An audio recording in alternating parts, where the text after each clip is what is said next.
आम मुसलमानों को जिहादी कहने की मौका बंगाल की सरकार नहीं तो दे रही है बीजेपी पार्टी को। और इसके सुविधा किसकी होती है?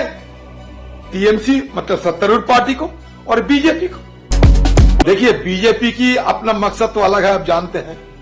बीजेपी सारे हिंदुस्तान में ध्रुवीकरण की राजनीति कर रही है और बीजेपी को हम सब जानते हैं कि बीजेपी सांप्रदायिक ध्रुवीकरण करेगा ही, उसको पहचानते हैं।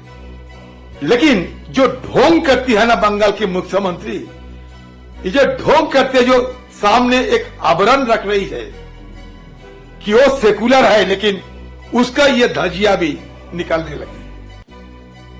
बीजेपी सांप्रदायिक ध्रुवीकरण करेगी, इसमें कोई नई बात नहीं है। आम मुसलमानों को जिहादी कहने की मौका बंगाल की सरकार नहीं तो दे रही है बीजेपी पार्टी को। और इसके सुविधा किसकी होती है?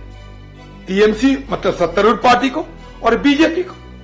ध्रुवीकरण जितनी होगी, आम लोगों की जो मौलिक समस्याएं है, वो समस्याओं को लेकर चर्चा नहीं होगी और अंतिम में बीजेपी और टीएमसी की लाभान्वित होंगे। और इसी दिशा में दोनों ने ही ये रास्ता अपनाई। और आम मुसलमानों को जिहादी कहने की कोई अधिकार नहीं है। जो आंदोलन हो रहे थे शांतिपूर्ण तरीके से हो रही थी, ना वक्फ कानून लाए और ना ये घटना घटी। आपको एक बात बड़ी संसद में कह रहे हैं, देखिए, मैं मानता हूं दंगा हुआ होती है जहां सरकार चाहती है। कभी गोधरा में हुई थी, सरकार चाहती थी। कभी बंगाल में हो रही है, वो भी सरकार की मर्जी के अनुरूप हो रहे हैं। दंगा तभी होते हैं जब सरकार चाहते हैं, ये मान के चलिए।